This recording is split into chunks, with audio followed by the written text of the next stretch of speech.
Welcome everyone to Vested Interest. This is Shane, and before we get into the video, I'd like to take a moment to thank everyone who's taken the time to watch, comment, and like the videos, and a special thank you to the subscribers out there on the channel. I really do appreciate it. The channel continues to grow because of people like you. This is our weekly portfolio update. We did add $1,305 into the portfolio. We will cover that, any options that I was in this week, any dividends received, any sales, any new additions. We will cover all of that as we run through the channel.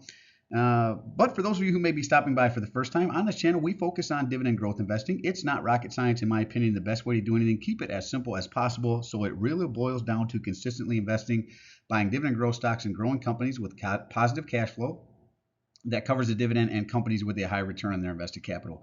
I utilize both a dollar cost average approach, consistently investing into the stocks within the portfolio on a weekly basis.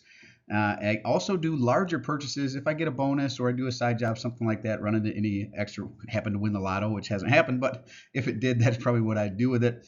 I do cover all my investments into the portfolio. Again, that's weekly. That's what this is. This is the portfolio update. You'll see that every Sunday. I think that it's important to be transparent. If you're talking about finances on YouTube, you should be showing your portfolio at least once or twice a month so people can see what's going on. I do not have a paid Patreon account, any other place to send you, not looking for you to sign up for any web pages or anything like that. But if you would like to help with the channel, do me a big favor, hit that thumbs up button down below if you find any value in the content. Make sure you're subscribed. Hit the subscribe button. Join us on this journey to financial freedom. Join the Vested Interest community. Click the notification bell so you're notified whenever we put out any new content, along with the stock pick of, along with the portfolio update every Sunday. I do a stock pick of the day video series Monday through Thursday whenever the market is open. We look at a company stock that's pulled back on the day and see if it's presenting any value.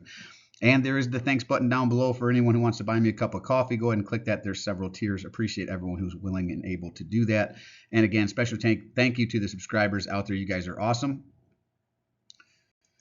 And options, that's where we'll start. And it has not been, I'll be honest, very good for options the last several weeks. Nothing to show again this week. But we did receive significant payouts in dividends, so we'll cover that. On the 10th, we received dividends from a couple different companies. In total, we received $310.52.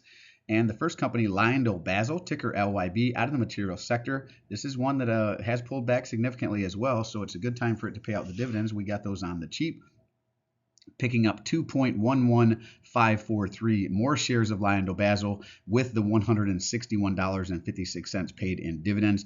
And we do have the drip set on the portfolio, so that just means anytime a company inside the portfolio, in this case LyondellBasell, pays out dividends, those dividends go right back in and buy more shares of the same company on the same day, whatever the market is. Johnson & Johnson, ticker J&J, out of the healthcare sector, also paid us out dividends, $148.96.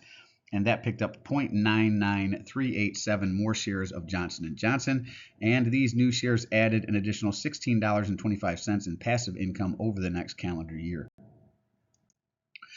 On the 12th, we received dividends as well. We received $63.95 in total from Haverty Furniture Company's ticker HVT. This is out of the consumer discretionary sector.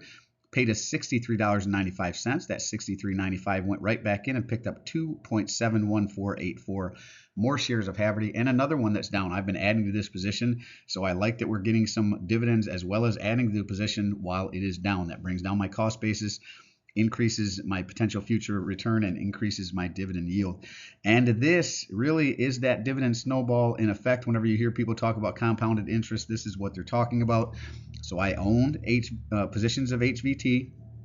Those positions already in my portfolio that I've bought and paid for, paid out dividends. Those dividends buy more shares, and those shares add additional passive income. That is the dividend snowball, and that snowball gets bigger and bigger as I add more shares weekly or monthly, whenever I add more shares, as the company pays out dividends, as they raise the dividends, and the money gets reinvested. In this 2.71484 more shares added an additional $3.47. And I see it's not a lot, right? It's not a lot right there, but every little bit helps. And we weren't done. On the 13th, we received dividends from Realty Income, ticker O, the monthly paying REIT here, paid us $68.74. That $68.74 went right back in and picked up more shares of Realty Income, 1.25301 more shares. So about 12 times, or not about, but 12 times a year, because this is a monthly paying REIT, I'm adding over 1 share of realty income with that snowball. That's just going to keep on building on itself over time. And that 1.25301 more shares added an additional $3.96, which will help me pick up even more the next time they pay out. Now we get into the new activity. These are new funds, $707.58 added on the 9th. With those funds, we added 4 shares to our Nutrien position, ticker NTR. Picked up those 4 shares at $49.29. And Nutrien is out of the material sector. A lot of companies in the material sector have really pulled back. Seems like we're getting hit in entire sectors right now, and material seems to be one of them. Another one that seems to be hit pretty hard right now is the consumer discretionary, which Haverty Furniture Companies is part of. Think Target, think Nike, companies like that. Ticker HVT. Again, we got dividends from them, and we reinvested back into them, buying 10 more shares at $23.09. Lam Research, this is out of the information technology sector, ticker LRCX. We've been adding a little bit for a while here, for a couple months. We're going to continue to nibble so long as it's right around or below my cost basis. 2 more shares at $76.76. 4 shares to our Kraft Heinz position, ticker KHC, out of the consumer discretionary, or out of consumer staple sector. Kraft Heinz is out of the consumer staple sector, not consumer discretionary. Haverty's is consumer discretionary. Kraft Heinz Consumer Staples, ticker KHC. Picked up those 4 shares at $31.51. These new shares and the $707.58 added an additional $29.68 in passive income. Very good chunk there. Like to see that. And we weren't done. We went back in on December 12th, which I believe was Thursday, and added an additional $598.16. And with those funds, we picked up 1 more shares to our Comcast Corporation position, ticker CMCSA, out of the, this is out, not the technology sector, this is out of the communications sector here.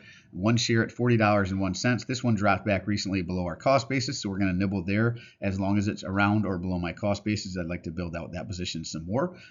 See, that's why you don't have to panic whenever some of these companies run up or whenever they come back down. They bounce around, right? It was above my cost basis for a significant amount of time.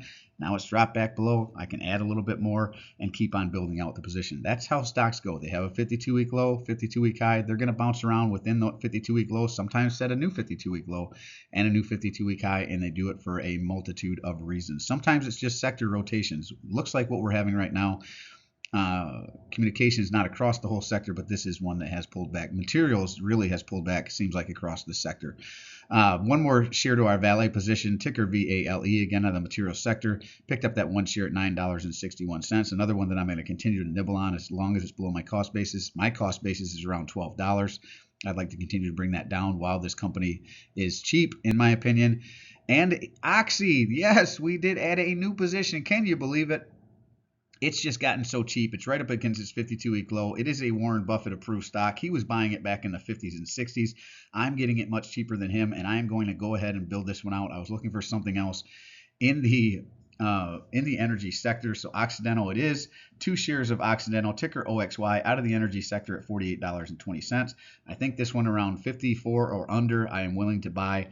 I'd love to keep it under 50, but I think it's going to bounce around that 48 to 54 for a while. So I'm going to try to build this one out. A lot of positions are pulled back right now. I know I shouldn't be adding another one, but Oxy just looks too enticing right now. And the way they're raising dividends and buying back shares, I think it's really going to pay off here over the next 4 or 5 years.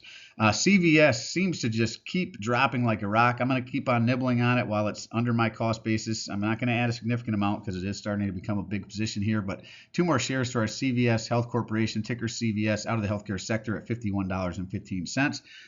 This is our weekly buy, right?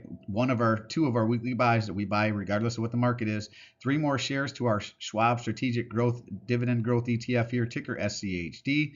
Probably most of you are aware of the company. 3 more at $28.24. And Vanguard Total Stock Market is our other weekly buy, ticker VTI. Again, 1 every week regardless of the market. Picked up that 1 share at $301.13.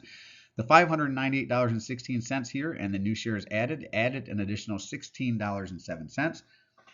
Total invested was $1,305.74. Along with the funds invested and the dividends paid out this week, we added an additional $66.43 in passive income over the next calendar year to the portfolio. That's the largest amount in a while, and I really like to see that future income starting to stack up there. All right, let's run through the sector weights here. As you can see, communications makes up 10.55% of the portfolio. Consumer discretionary at 4.85, consumer staples at 9.46, energy makes up 6.18, and we just added that new Occidental position. Financials, it's 2.87. Healthcare sits at 11.92. Johnson & Johnson is right now under my cost basis. It might be one I'm looking to add to. This is another one of those sectors that seems to be pulling back right now. Healthcare really seems to be pulling back across the entire sector. Might be one to look at right now while it's down. Industrial sitting at 6.57. Technology at 14.1% is the largest slice of the pie. I've been adding to that LRCX position every week. I just put a big chunk into Google over the last couple of months here, and that one's really shot up. I think it's up by like 18% or something right now, so that's part of the reason that one's really become a big chunk of the portfolio. Materials, this is another sector that I feel, just like healthcare, has really pulled back. They're sitting at 7.9% of the portfolio. Utilities makes up 8.18. REITs in real estate seems to be very flat sector. Vici is another one that I've been watching. You know, if it was to pull back ever so slightly, I might look to add that one. But REITs and real estate sits at 8.31 and ETFs at 9.11. Eventually, this probably will be, not probably, it definitely will be the largest slice of the pie, just to the nature of adding to SCHD and VTI every single week, regardless of the market. All right, here it is, and I show this every week. I think it's important, again, for those of us on YouTube who are talking about income, finances in any shape and manner. Let's see what you're doing. I show you what I'm doing because I want to be transparent. You can learn from my mistakes. You can learn from what I'm doing right, and you can see the market goes up and down. Stocks go up and down throughout time. There's a lot of red in my portfolio right now. Several companies have just pulled back into the red, Johnson & Johnson being one of them. Realty Income, another one, down again, 4%. So stocks go up and down. It's what they do, and if you can't handle the volatility of some stocks, maybe index funds or ETFs is a better option, or maybe investing is not for you. That's certainly part of it. Warren Buffett would recommend the S&P 500, so something like the Vanguard S&P 500, VOO, SPY. There's several others out there. That's what he would recommend for the average investor. I chose VTI and then a dividend growth ETF, SCHD. You make sure you're picking what's for you. But again, I want people to see a real portfolio built out over time. So it can help some of you who are just getting started understand the market goes up and down. And maybe for those of you out there who are on the fence about starting a portfolio, you can understand you can do it too. I do not have a background in this. You don't have to pay an advisor or someone to invest for you. You certainly can do it yourself. Now, here's the ticker in this column. Total shares. All of the numbers will be as of the close of business on Friday. Current price of each share, the market value, average cost per share. This is my average cost. It does include reinvested dividends. Purchase price, how much I have in each position, whether I'm up or down in this column. The red means I'm down. Percent up or down in this column. Obviously green and the darker green, the more I'm up. Red, just down, and you can see some of them I'm down significantly. CVS down 24%. This one just can't catch a break, down in the 40s now. Same thing here, Valet down in the 9s, 925. I'm at 1214. This is one I'm going to continue to nibble on. I think those are my two biggest losers right there. But then we've got positions like Owen Corning's up by 79%, Ally up by 45. So it's a balancing act. AT&T, can you believe it? I know a lot of people hate that stock, but I'm up 38.59%, doing pretty good for me. Verizon is another one that seems to be hated by a lot of people. I know I'm up only 2.65%, but my dividend yield is at 6.5%. So, it's take them with a grain of salt. Some of them are doing something. Google, their one I just added recently, up 17.47%. So stocks go up and down, and they go up and down for a variety of reasons throughout the year. Try to get that roller coaster. On the downside is when you want to be buying. On the upside, when you want to be holding and collecting profits if you're going to do that. Sector each company falls in, whether they're quarterly, monthly, or semi-annual payer here. Current dividend yield, my yield on cost, portfolio weighting. So what we saw on the previous slide was each sector weighting. This is each individual position's weighting, estimated annual income over the course of the year, what payout months, dividend growth year over year, and where that sit at 15% of a 52-week low. So I try to use this as a high water mark for what I want my cost basis to be, my average cost per share. So let me talk through this. Google, for example. Well, let's not use Google. Let's use Johnson & Johnson. It just went back below my cost basis. So I want my cost basis to be under 164.59. It's currently significantly under that. And even if it was over my cost basis as far as the shares, I could buy some more. Well, you know what? Let's use Union Pacific as an example. It's right now significantly over my cost basis at $234.96, right? See that? That's where current price is, $234.96, at least as of the close of business on Friday. Who knows what it'll be? I'm up 17.58%, but my cost basis is only $199.83. You see that?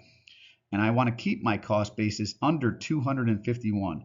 So even though, I need to check that. Is that right? Even though it's over my cost basis at 234, it's under where it sits at 15% of a 52-week low. So I could add to Union Pacific even though I'm up 17.58%. Yes, that'll bring down how much I'm up, but it'll build out this position while it's relatively cheap, comparatively cheap for how long I've held it. All right, does that make sense? Hope that makes sense. All right, total shares 6,335.932 shares. Market value of the portfolio $316,002.09.